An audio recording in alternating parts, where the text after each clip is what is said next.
Oi, minha gente, hora do Identidade Geral, seja muito bem-vindo, seja muito bem-vinda aqui, se aproxime, porque agora, minha gente, é hora de boa conversa, viu? Hoje a gente vai conhecer a história da vida de Eliane Dias, que é advogada, empresária, palestrante, empreendedora artística, ativista social. Ela que é mãe, esposa, atua em várias frentes e que tem sido referência para muitas outras mulheres, inclusive para mim, viu, Eliane? É, minha gente, a lista de atribuições dessa mulher não é pouca não, viu? E hoje a gente vai ter a honra de contar essa história. Antes eu quero te dar aqui um recado super importante. Você que acompanha aí o Identidade, de repente perdeu algum episódio, acompanha a gente pelo ntplay.com ou também tem a alternativa de você ver outros programas pelo canal do YouTube da Rede Novo Tempo de Comunicação. Então você acompanha lá por essas plataformas também, você pode rever esse e outros programas também por lá e compartilha a nossa boa conversa, tá bom? A gente vai para um breve intervalo, bem rapidinho, tempo de você se acomodar no sofá, igual a gente está aqui acomodada num sofá também, e daqui a pouquinho a gente volta.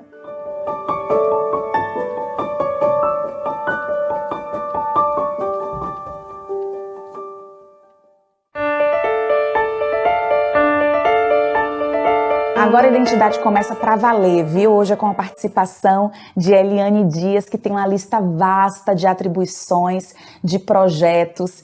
E há quem diga, minha gente, que força é a capacidade de levantar grandes pesos, né? É ter muita fibra muscular, condições de carregar ali quilos e quilos. Tem pessoas que pensam diferente, tem quem acredite que força é suportar a dor física, é aguentar firme, é ter um elevado grau de tolerância, por exemplo, aturar pacientemente aquela hora dolorosa.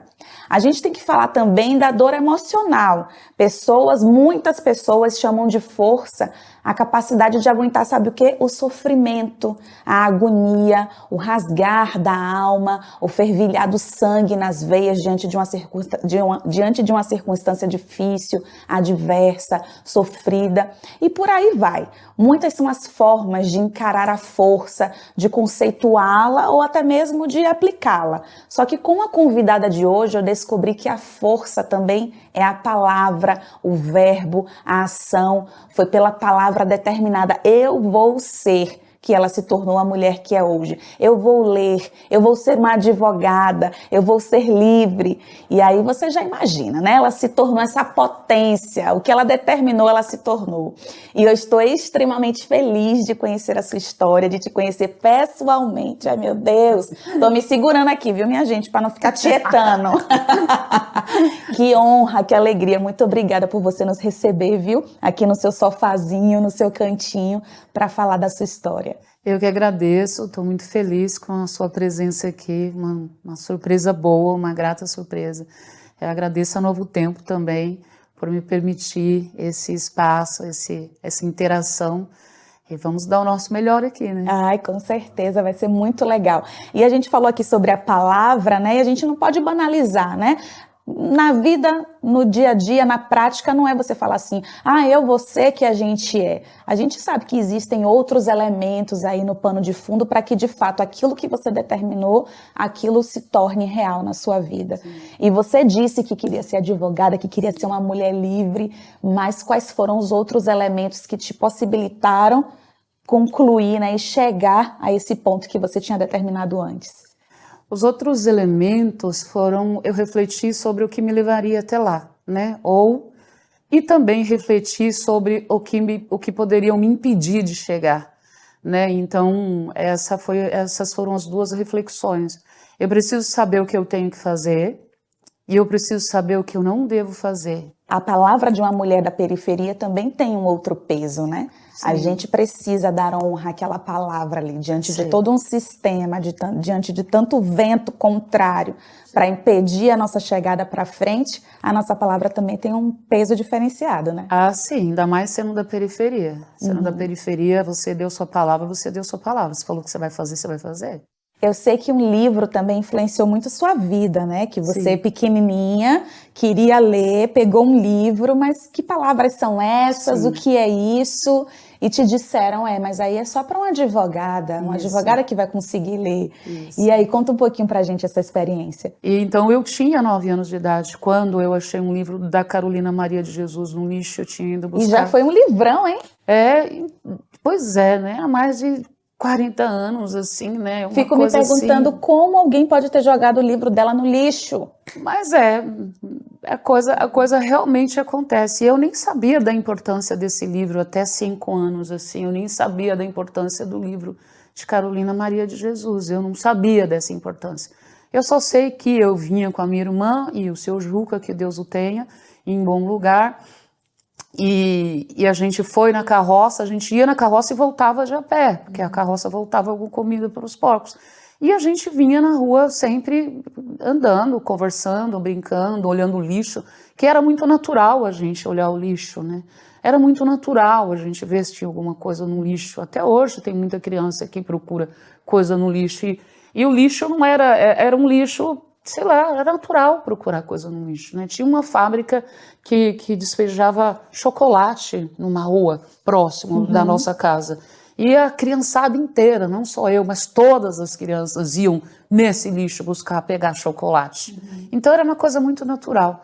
E aí eu estava abençoada neste momento que eu fui botar a mão no lixo para pegar o livro e o seu Juca, que era o responsável por mim naquele momento, ele e a mulher dele tomavam conta de mim e dos meus 2 irmãos, não tinha o terceiro, não tinha o quarto irmão, era eu e mais 2 irmãs, e ele não falou, tira a mão do lixo. Olha que coisa abençoada. Ele não falou para mim, tira a mão do lixo. Eu simplesmente estava passando, enquanto o cavalo ia devagar na carroça, eu e minha irmã, eu simplesmente fui lá e peguei esse livro. Pronto. Só foi esse gesto que eu fiz na vida.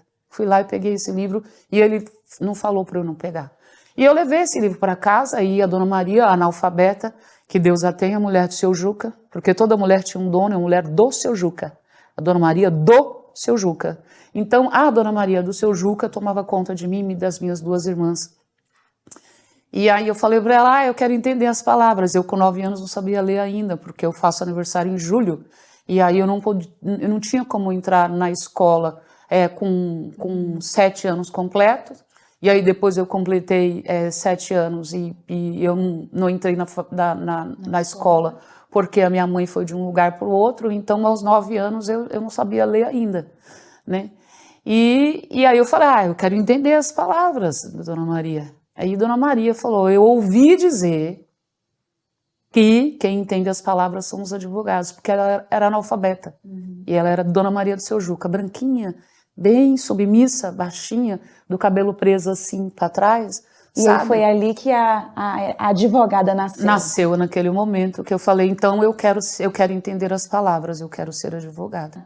Estava pensando aqui, porque o Quarto de Despejo, que é um grande livro Sim. dela, é a história de uma mulher favelada. É né? a história de uma mulher favelada, né? E é isso que me faz me dar assim borboletas assim no estômago, porque são coisas que eu não tenho explicação e são coisas que quando eu falo me causam assim, sabe, um acelero no coração. Aí nesse percurso eu resolvi trabalhar e aí eu já trabalhava aos 9 anos de idade, eu comecei a lavar roupa para uma secretária e aí nunca mais parei de trabalhar. Essa questão do trabalho, você começar muito cedo, para quem é privilegiado, pode até ser uma coisa fora da realidade. Pode ser não, é fora da realidade, né? Mas para uma pessoa que é da periferia, começar a trabalhar cedo é algo natural. Muito. Muito natural. E aí você trabalhando cedo, algum momento você pensou assim, poxa, esse trabalho está me impedindo de me dedicar ao estudo e isso pode ser um empecilho? Não, imagina. Eu lembro que eu comecei a trabalhar porque eu queria uma roupa. E aí apareceu essa oportunidade de lavar roupa para uma secretária. E aí colocava um caixote para eu subir no tanque. E aí eu lavava a roupa toda para ela e ela me dava algum trocado lá e era maravilhoso. Com esse dinheiro, a primeira vez que eu recebi assim do dinheiro dela, eu comprei uma máquina de costura usada. E eu perdi essa máquina quando eu saí da favela, quando a gente saiu da favela, eu perdi minha máquina. Eu sinto muito, eu senti muito, porque a gente mudou para uma casa de 2 cômodos muito pequena. E aí não cabia minha máquina, entendeu? E se eu colocasse a máquina, ficava na frente da beliche, que era um corredorzinho. Um corredor desse aqui, desse tamanho, um corredorzinho assim. Então eu fiz de tudo para pôr a máquina, não cabia a máquina. Aí a máquina encerrou o ciclo na minha vida. Quando eu saí da favela e fui morar numa casa alugada de 2 cômodos. O que mais não cabe nas mudanças da Eliane? Fazendo a analogia, né? Aquela máquina de costura significou tanto para você, mas aquele ciclo acabou, ela não cabia mais na sua casa. Sim. Hoje essa Eliane que desabrochou depois de toda essa história, o que é que não cabe mais? Que valeu a pena, mas que não cabe mais? Olha, tem muita coisa que não cabe mais na minha vida. Tipo, eu não gasto mais o meu latim com pessoas que eu vejo que não entendem ou que não merecem, entendeu? E é nessa arrogância mesmo. Eu não gasto mais o meu latim com pessoas que não merecem me ouvir. Não gasto mais, não perco mais meu tempo. Então, houve um tempo da minha vida que eu precisava provar para as pessoas o meu grau, a minha qualificação, a minha capacidade. Hoje em dia eu não gasto mais. Eu estou muito interessada em pessoas que estão interessadas em mim. E aí a gente precisa dosar mesmo, né? Eu doso, não sinto nada, gente. Amo! Eu não sinto nada. Eu doso. Deixa eu te perguntar uma coisa, né? Eliane é primeiro mãe ou primeiro advogada? Mãe. Primeiro mãe, né? Mãe. Meus filhos estão no topo da lista de tudo na minha vida. Eles precisam estar num lugar assim que é o lugar deles, eles precisam estar com a mente sadia, precisam estar saudáveis, confortáveis, precisam estar aptos para enfrentar toda a dureza da vida, né? E isso é uma luta diária. Todos os dias você acorda falando, eu quero ficar sentada sem fazer nada, né? Mas você precisa se levantar, lavar o rosto e sair e falar assim, daqui meia hora o meu rosto tem que estar bem para eu poder enfrentar o que eu tenho que enfrentar. Então, no topo da minha lista sempre esteve meus filhos. E eles nunca foram um sacrifício para mim.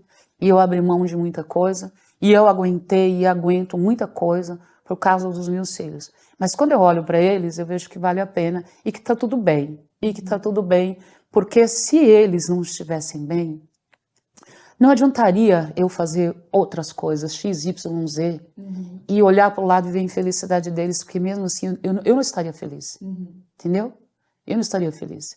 Então, quando eu falo assim, puxa vida, igual eu não fui, eu fui convidada para ir pro camarote da Isa, e meu filho tinha acabado de passar por um processo, por uma cirurgia. Ele fez uma cirurgia muito agressiva, ficou 5 horas, né?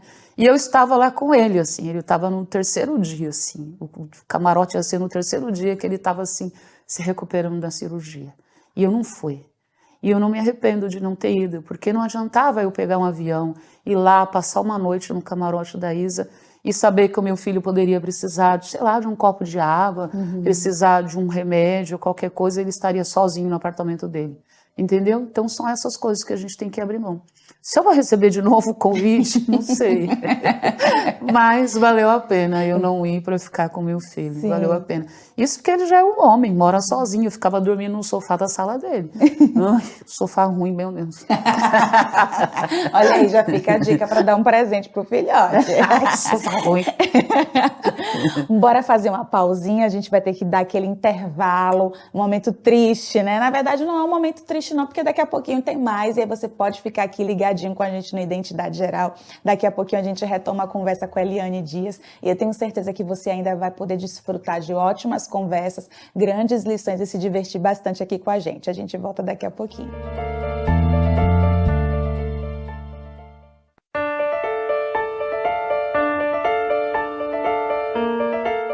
E vamos embora papear de novo. A gente estava aqui conversando, né, Eliane, sobre sua trajetória de vida. A gente falou aqui sobre vários assuntos. Agora, uma coisa que eu queria te perguntar. Você conciliou ali a faculdade e abriu mão de várias coisas, né, inclusive do convívio social, de estar com outras pessoas. Você é a primeira da sua família que é formada, que tem um nível superior. Como é que você analisa tudo isso? Eu acho que ninguém deveria sofrer tanto para chegar, para concluir, o nível superior. Eu acho que é uma coisa que ninguém tem que passar por isso.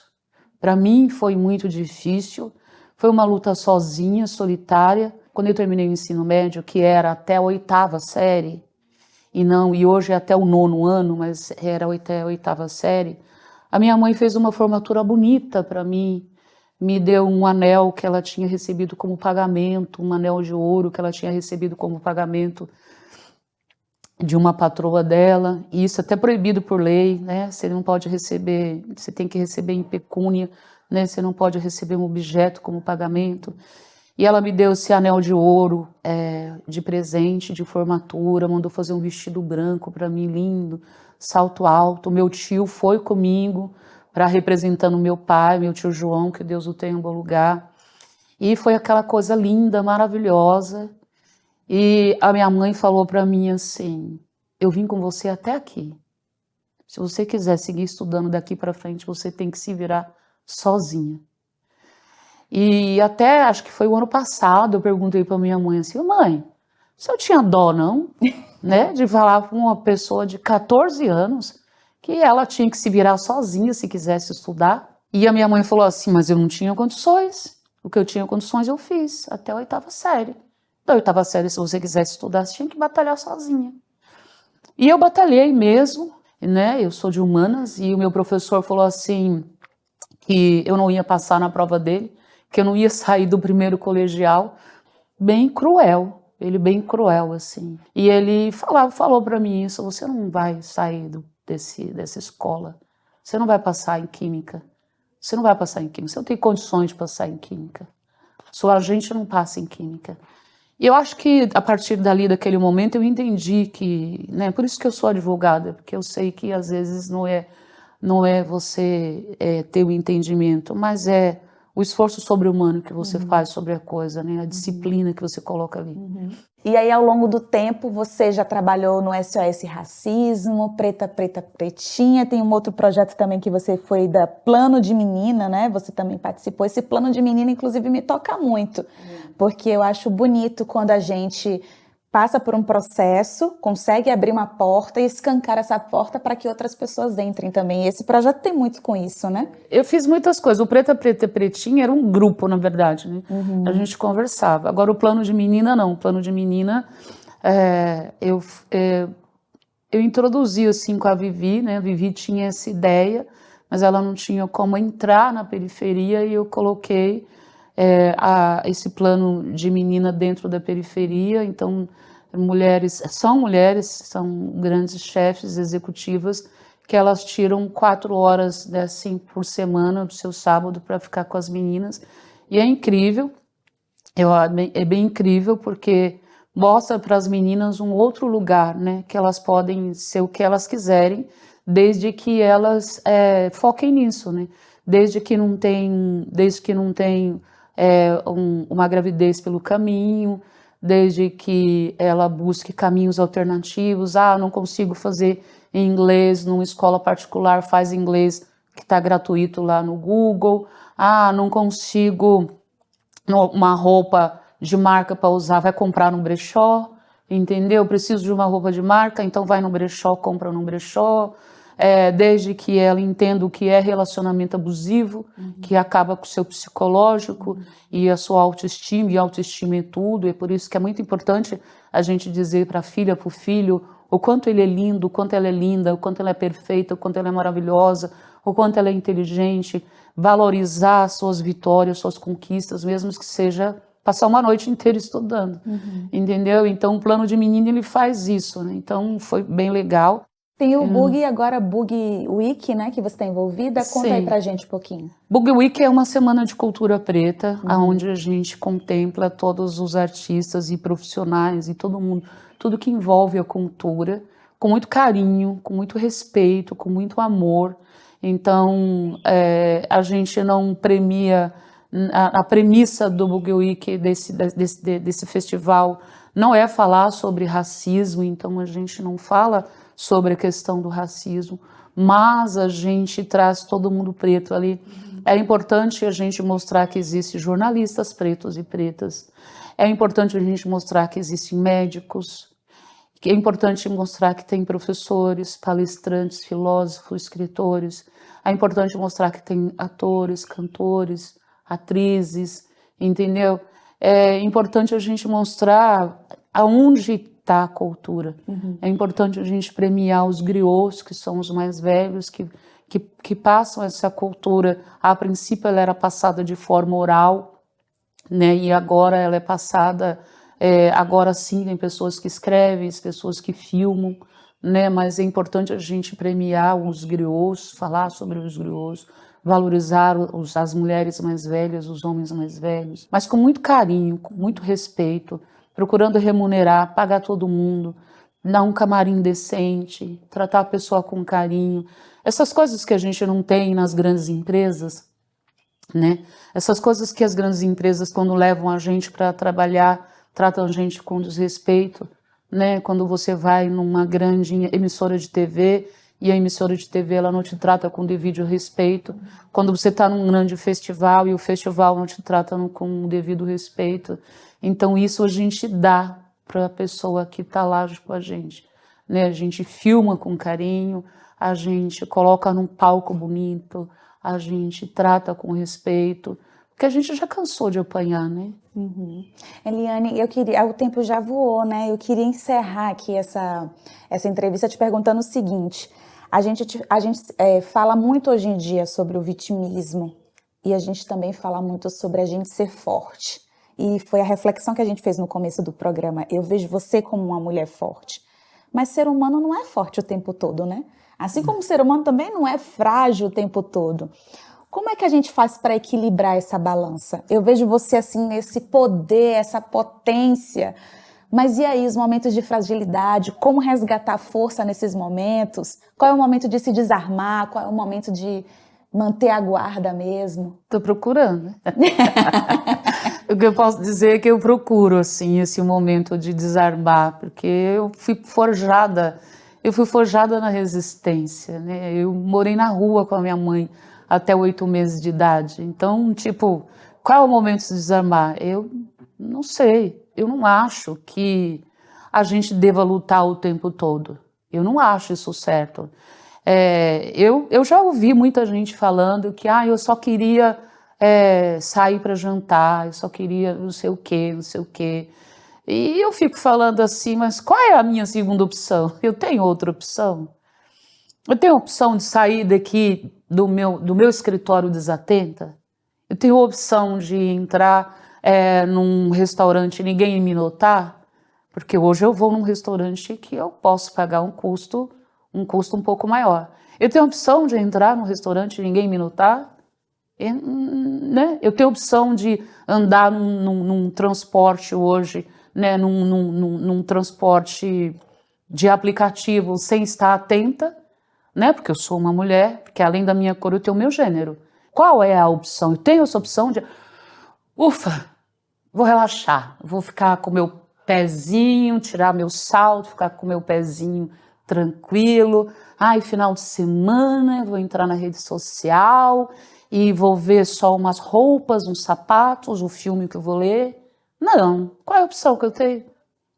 Esse final de semana eu tentei fazer isso, ficar lá 3, 4 horas no meu sofá, mas estava tendo lá o debate sobre o Vini. E eu vou fazer o quê? O jogador Vini que está sendo assediado, sendo chamado de macaco pela torcida do Madrid. Eu vou achar que é racismo só? Não acho que é racismo. Eu acho que é dinheiro. Eu acho que o jogador que vai entrar no lugar do Vini vai ganhar muito dinheiro. Entendeu? É estratégico. É racismo? É. É só racismo? Não. Então, eu vou ficar chorando? Eu vou ficar chorando porque eu tenho que ser essa pessoa? Não, eu aceitei. Eu estou vivendo nesse tempo, nesse momento. Né? E eu durmo também, eu dou risada, né? A minha mãe ontem me desligou de tudo assim, eu fiquei lá conversando com a minha mãe por horas. Ela ficou umas 4, 5 horas lá conversando comigo, eu me desliguei, né? Então é isso, a gente vai tendo pílulas de tranquilidade. Uns refreshes no meio do caminho. Né? A gente vai tendo pílulas de tranquilidade. Agora mesmo tô relaxada com você. Ai, que delícia! Minha gente. Eu espero que vocês tenham relaxado aí com a gente também um bocadinho. aprendido também, né?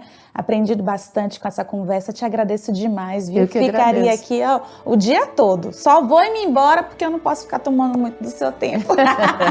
É isso. Minha gente, muito obrigada pela sua companhia até agora. Que você possa também ter aprendido aqui junto comigo, com a experiência da Eliane. O Identidade a Semana tem mais programa aí, mais conversa boa. Eu espero com certeza a sua companhia e aquele cheiro bem especial para você no seu coração, tá bom?